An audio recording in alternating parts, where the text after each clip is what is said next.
para o nosso debate de hoje, recebemos a professora de Ciência Política da UFRJ, Maíra Goulart, o deputado federal pelo Rio Grande do Sul, Bibo Nunes, e também o cientista político Antônio Flávio Testa. Muito obrigada pela presença. Quem tem razão? Bom, mas antes de iniciar esse debate enriquecedor, quero convidá-los a ver aqui agora uma lista que fizemos sobre os ministros anunciados hoje de manhã pelo presidente eleito Lula. Está aqui no nosso telão a Esther Deck, ministra da Gestão. Para o Ministério das Relações Institucionais, o nome de Alexandre Padilha. Aniele Franco é ministra da Igualdade Racial. É importante lembrar que Aniele Franco é irmã de Marielle Franco, assassinada junto com o motorista. Camilo Santana, como já havíamos anunciado inclusive ontem, ministro da Educação. Ministra das Mulheres, o nome de Cida Gonçalves, quem o Lula chamou de Cidinha quando fez o anúncio. Para o ministro da Indústria e Comércio, o nome de Geraldo Alckmin, vice-presidente do Brasil, um nome que impressionou alguns críticos, inclusive. Para o ministro da Advocacia Geral da União, Jorge Messias. Luciana Santos como ministra da Ciência e Tecnologia. Para o ministro do Trabalho e Previdência, o nome de Luiz Marinho. Márcio França, ministro dos Portos e Aeroportos. Márcio Macedo, ministro da Secretaria-Geral da Presidência da República. Margarete Menezes já era um nome que Lula havia anunciado como ministra da Cultura. Nízia Trindade, ministra da Saúde. Silvia Almeida como ministro dos Direitos Humanos. Vinícius Marques, ministro da Controladoria Geral da União. E, por fim, Wellington Dias, ministro do Desenvolvimento Social. Inclusive, também uma pasta muito requisitada por outras pessoas. Bom, agora sim eu volto aqui com os nossos convidados para a gente iniciar o nosso debate. Dou boas-vindas, professora de Ciência Política da UFRJ, Maíra Goulart, também ao deputado federal pelo Rio Grande do Sul, Bibo Nunes, e o cientista político Antônio Flávio Testa. Sejam todos bem-vindos, obrigada pela presença. Bom, começa então com a senhora, professora Maíra. Vamos falar sobre a pasta do Ministério da Indústria e Comércio. O nome anunciado por Lula, Geraldo Alckmin, que inclusive é o nosso vice-presidente a partir do ano que vem. Essa pasta é uma importante pasta referente ao âmbito econômico. E aí eu faço essa questão para todos, mas eu vou começar com a professora. Não seria, professora, um nome do meio, de empresarial, um nome mais propício, mais indicado para este cargo? Aliás, a pasta já começa fragilizada por justamente ser chefiada por um político que acumula duas funções? Bem, há um esclarecimento prévio, A função de ministro é uma função política, inequivocamente política, não é uma função técnica. Um ministro ele tem que estar amparado por técnicos, mas a função que ele ocupa é uma função política. Então, eu não vejo com maus olhos o fato de ter sido indicado Geraldo Alckmin. Lula havia procurado, o PT, procurou outros dois nomes ligados ao mercado, mas ainda assim seriam indicações políticas. Eu acredito que o Alckmin é um político muito experimentado, com capacidade de interlocução já comprovada com os setores do mercado, então é uma sinalização tranquilizadora nesse sentido, de que vai haver um amplo diálogo e um esforço de levar em conta os interesses do mercado, um entendimento que não existe um trade-off entre atender aos interesses do mercado e atender os interesses da sociedade ou o interesse dos mais vulneráveis, que esses dois elementos podem caminhar juntos. Eu acho que a indicação de Geraldo Alckmin, ela passa essa mensagem, uma mensagem tranquilizadora de que não existe antagonismo entre o social e o econômico. E para o senhor Antônio Flávio Testa, o senhor concorda com a indicação de Geraldo Alckmin para essa pasta?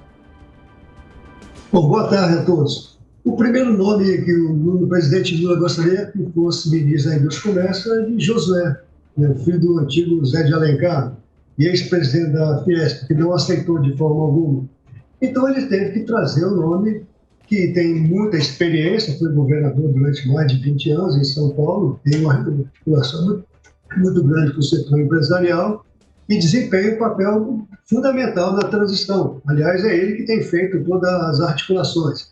Para a proposta de Lula de neutralizar qualquer resistência com grandes setores do empresariado, eu acho que o nome de Geraldo Alckmin vem suprir essa demanda. E como nós já tivemos nos outros governos do Lula, a experiência do vice-presidente José de Alencar acumular a função, inclusive de indústria e comércio, depois da defesa, é uma estratégia que o Lula utiliza para poder aproveitar no executivo o seu vice-presidente. Vamos aguardar e ver como que o agora ministro também, Geraldo Alckmin, vai apresentar suas propostas para o desenvolvimento do comércio exterior brasileiro. Deputado Bibo Nunes, tanto o professor quanto a professora acham que o nome de Geraldo Alckmin é um nome que corresponde aí às expectativas diante da recusa de alguém do meio empresarial. E a sua opinião, deputado? O que o senhor acha deste nome para a pasta? Bem, boa tarde a todos. Boa tarde, Maíra, Antônio. Eu sou totalmente contrário à nomeação do vice-presidente Alckmin. Ele não tem essa competência empresarial. Tanto é que o presidente Lula, futuro presidente, quem sabe, ele procurou empresários que ninguém aceitou, porque empresário sabe o que vai enfrentar. O próprio presidente Lula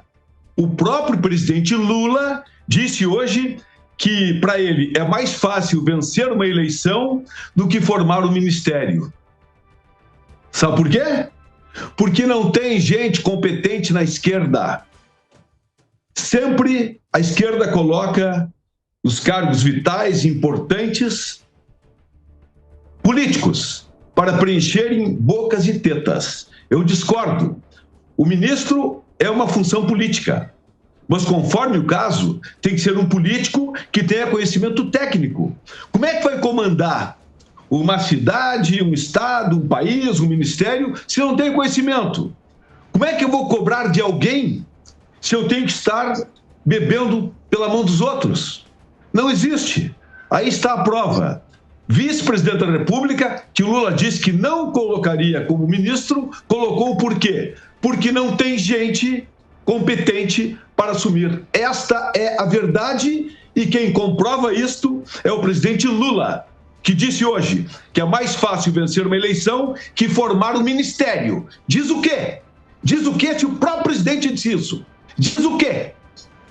Agora, deputado, Geraldo Alckmin foi governador de São Paulo e São Paulo, de alguma forma, é um dos principais, um dos principais polos comerciais e industriais do Brasil. Isso daí não dá a ele um crédito? Não. Por estar governando um estado, que é uma função política, não quer dizer que ele tenha conhecimento empresarial e industrial. Evidente, qualquer principiante de economia sabe o que eu estou falando. Foi presidente, ou então alguém é filho de um desembargador, então ele é obrigado a entender de direito? Claro que não. Essa osmose não funciona. Não funciona. Não é assim que funciona. Se não tem conhecimento industrial, não tem conhecimento em economia empresarial suficiente, tem noção ele do que é o custo trabalhista, o que é o custo de juros altíssimos para levar adiante uma empresa, uma indústria. Não é assim, cada um na sua função. O governo Bolsonaro foi formado por um ministério eminentemente técnico. Um bom partido, um grande partido tem que ter todos os segmentos da sociedade. E técnicos são indispensáveis para a formação de qualquer nação no mundo. Professora Maíra, a senhora concorda? Até porque Geraldo Alckmin lidera a pasta, mas ele pode trazer nomes técnicos também para compô-la?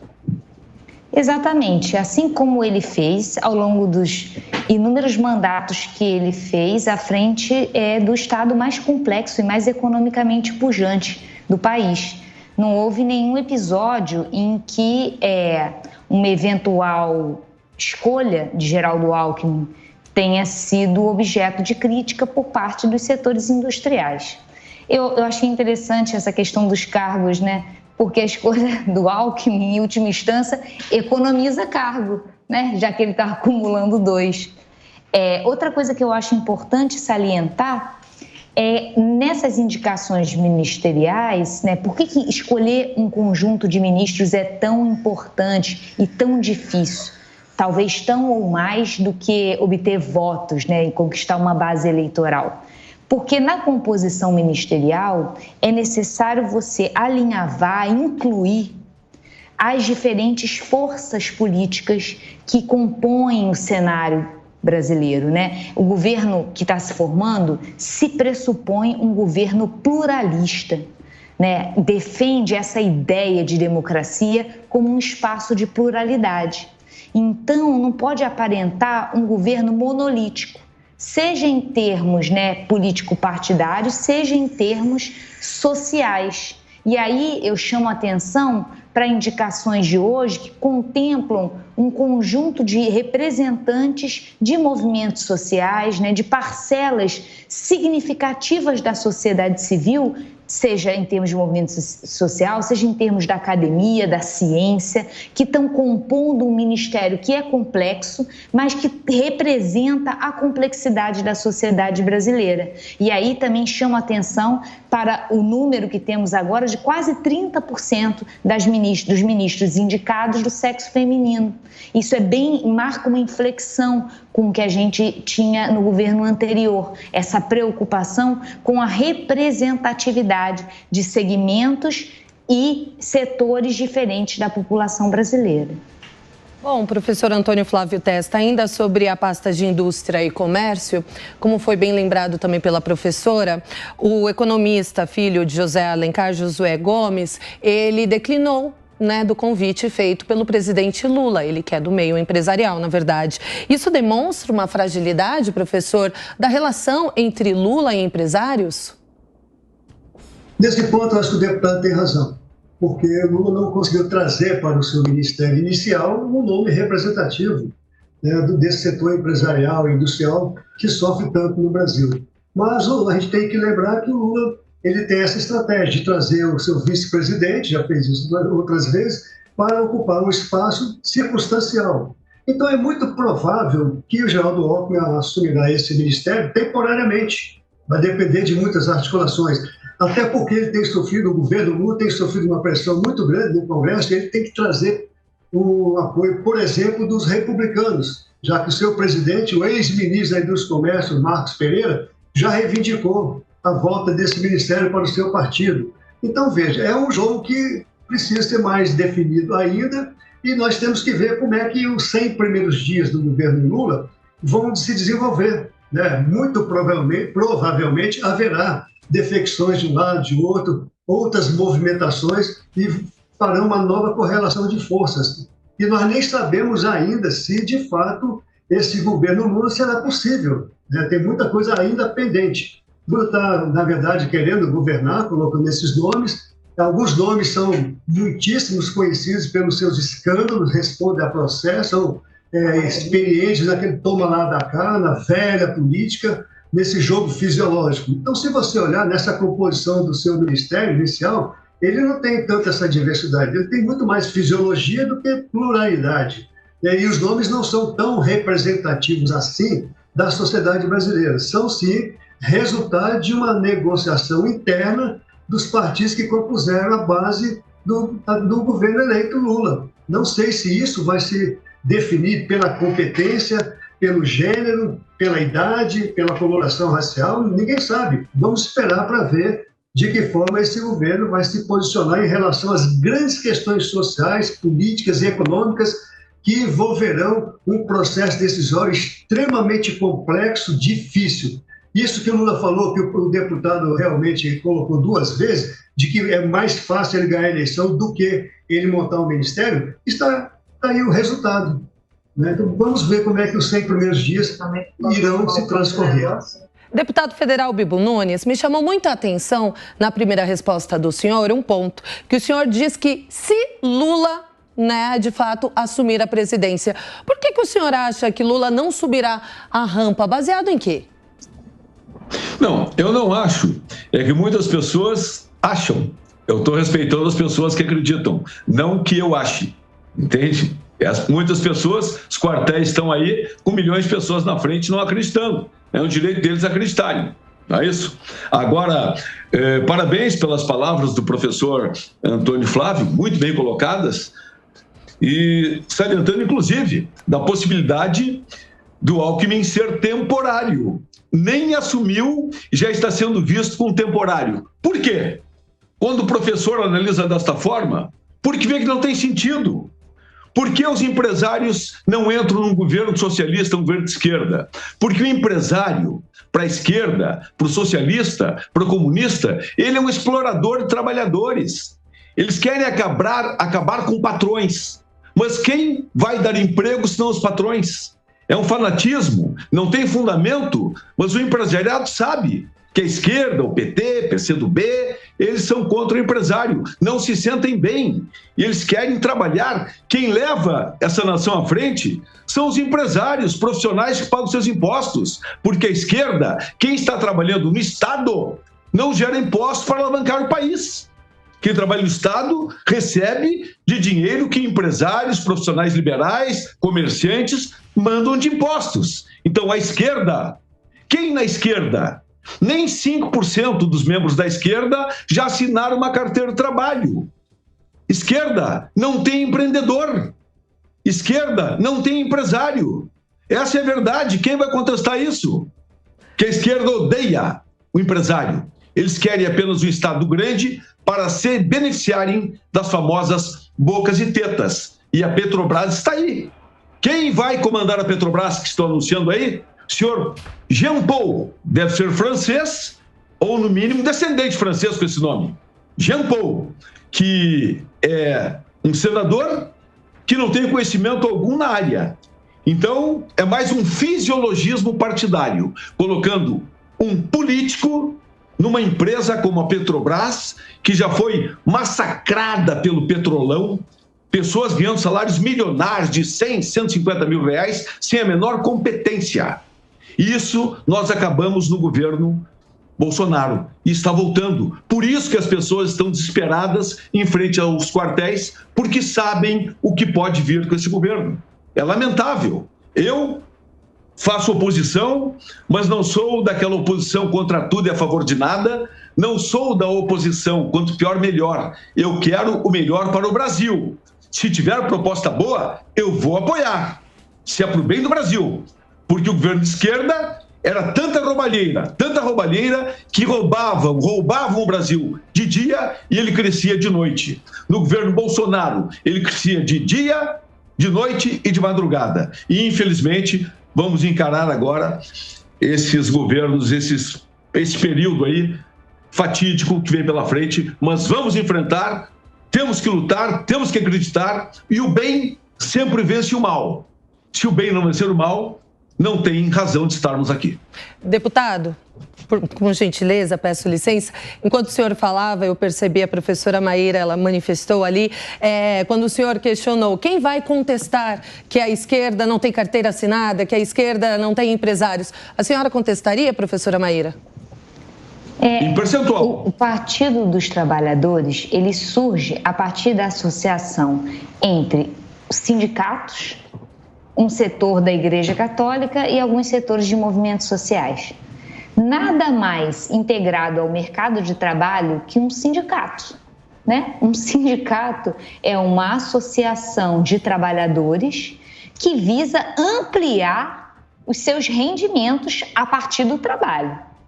Então, assim, essa ideia de que o PT, de alguma forma, dialoga com o comunismo, outras alternativas ao sistema capitalista, ela é um pouco deturpada, porque o sindicalismo ele visa exatamente atuar dentro desse sistema produtivo, né? Melhorando a condição dos trabalhadores através de processos de negociação com seus empresários. Sobre o apoio dos empresários, várias foram as cartas, né, e documentos por meio dos quais, ao longo do processo eleitoral, segmentos importantes do empresariado brasileiro manifestaram seu apoio ao candidato Lula, né, o candidato e a chapa Lula-Alckmin. Por quê? Exatamente porque comparam os processos de crescimento e inserção no sistema econômico internacional ao longo dos dois governos, ou pelo menos observam no governo Bolsonaro um hiato num processo de crescimento e melhoria da inserção do Brasil no sistema internacional de comércio exterior. Então, assim, eu acho que essa visão muito ideológica da política, em alguns momentos, ela peca por uma imprecisão, né? Quando a gente compara os indicadores dos dois governos, eles deixam um resultado muito inequívoco, né? Que em termos econômicos, é claro que esse não é a única variável, em termos econômicos a gente teve um período de muita pujança econômica, crescimento sustentável durante os governos do PT. E isso explica o apoio do empresariado a essa candidatura na última eleição. Os dois negando com a cabeça. Por gentileza, deputado. O que a professora Maíra está fazendo aí está demonstrando um certo fanatismo político, porque a senhora citou os sindicatos que não geram nem um emprego. Sindicato só dá empregos. Só. A senhora falou o tempo inteiro nos trabalhadores que não geram empregos. Quem gera empregos são empresários, são empreendedores. E esses sabem que o socialismo é bom enquanto não acaba o dinheiro dos outros. É assim que funciona a esquerda. É bom enquanto não acaba o dinheiro dos outros, porque a esquerda não sabe produzir riqueza. Sabe o quê? Sindicatos que não geram nenhum progresso, nenhum emprego. Apenas pessoas como o ex-presidente Lula, que sempre trabalhou em sindicato e conseguiu ficar milionário. Isso que eu gostaria que alguém me explicasse um dia. Como alguém trabalhando num sindicato consegue ficar milionário? Façanhas de uma esquerda onde a maioria dos ex-ministros foram para a cadeia. Professora? Oi? A senhora gostaria de pontuar alguma coisa a respeito do que disse o deputado? Eu acho que essa discussão ela é pouco profícua, até porque a gente também poderia fazer uma pergunta como alguém que somente há 30 anos trabalha como deputado federal conseguiu comprar 100 imóveis, que é o caso do ex-presidente Bolsonaro. Mas eu acho que esse tipo de discussão, quando centrada em termos de corrupção, tira o foco do que a gente veio discutir aqui, que é política pública e a composição de um governo e o tipo de política pública que quer ser levada a cabo. Porque esse tipo de discussão moral, o bem vence o mal, desde Maquiavel a gente operou uma separação. A política ela tem que ser mensurada em critérios técnicos, critérios políticos, que tem a ver com resultados. Critérios técnicos. Bem e mal é uma discussão moral, religiosa, que escapa um pouco à tecnicalidade que a política demanda. Professor Antônio Flávio Testa, por gentileza. Bom, eu queria lembrar, quando a repórter deu o Twitter do presidente Lula hoje, dizendo que a aprovação da PEC é resultado da irresponsabilidade do governo passado. Aquilo é uma inverdade absurda. O governo atual, que está terminando agora, ele foi extremamente responsável. Houve também, há uma semana passada, o PT colocando de que a economia estava quebrada, e o Ministério da Economia publicou 3 laudas mostrando a atual situação da economia brasileira. A economia cresceu, o Brasil está muito bem inserido internacionalmente. O Brasil, apesar da pandemia, de toda essa crise que teve, que culminou com aquela CPI da Covid, que foi a CPI do circo, o Brasil superou aquilo, o Brasil cresceu, gerou empregos, enquanto que o PT, quando terminou o seu governo, deixou 14 milhões de desempregados. Então, não dá para dizer essas coisas. E ainda nós temos outro detalhe importantíssimo. O PT fala que vai gerar emprego, né? Mas não disse como. O próprio presidente Lula disse que não sabe como vai gerar empregos. Nesse governo aqui foi gerado emprego, sim, emprego de carteira assinada. O Brasil tem, não sei por que a grande mídia, vários setores, tem uma resistência enorme ao personagem que é o presidente da República atual, mas você não pode dizer que o governo é responsável. Ele foi responsável, sim, e está sendo responsável. Você não viu nenhuma denúncia grande de corrupção. E, no entanto, os nomes que o Lula apresentou agora para o seu ministério, a maioria tem inúmeros processos na justiça por corrupção, lavagem de dinheiro, desvios e outros desvios. Inclusive, um dos mais importantes era o articulador do consórcio do Nordeste, que a CPI se recusou a investigar. Então, eu acho que essa discussão ela não vai levar a lugar nenhum, até porque também acusar o presidente Bolsonaro de ter comprado 51 imóveis foi a família toda durante mais de 10 anos que adquiriu propriedades. Os outros também fizeram isso, e é direitos das pessoas comprarem e declararem que não tem nada de corrupção nisso, houve sim manipulação.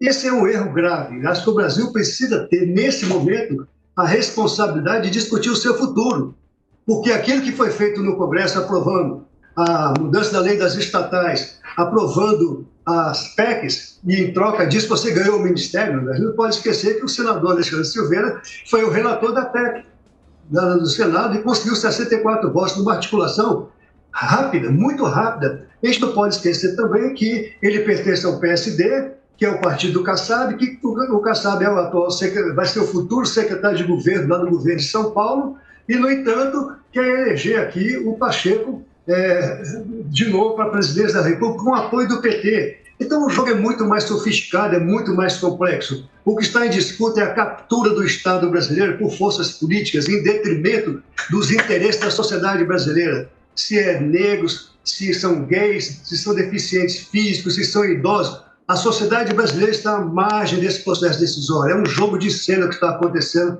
na composição desse governo. Não tem ninguém novo. Cadê os nomes novos que o PT poderia apresentar para a sociedade brasileira?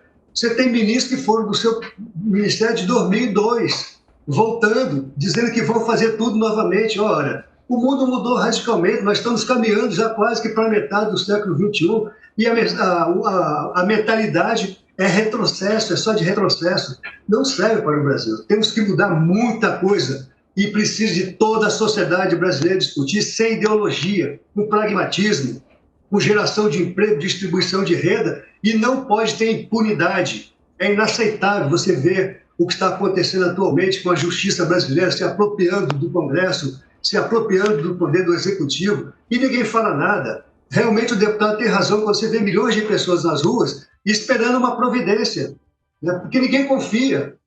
O brasileiro, metade da população brasileira está desesperada. E essa que é a grande questão que não está sendo colocada nem debatida pela grande mídia e nem por setores da sociedade. É isso que eu tenho a dizer.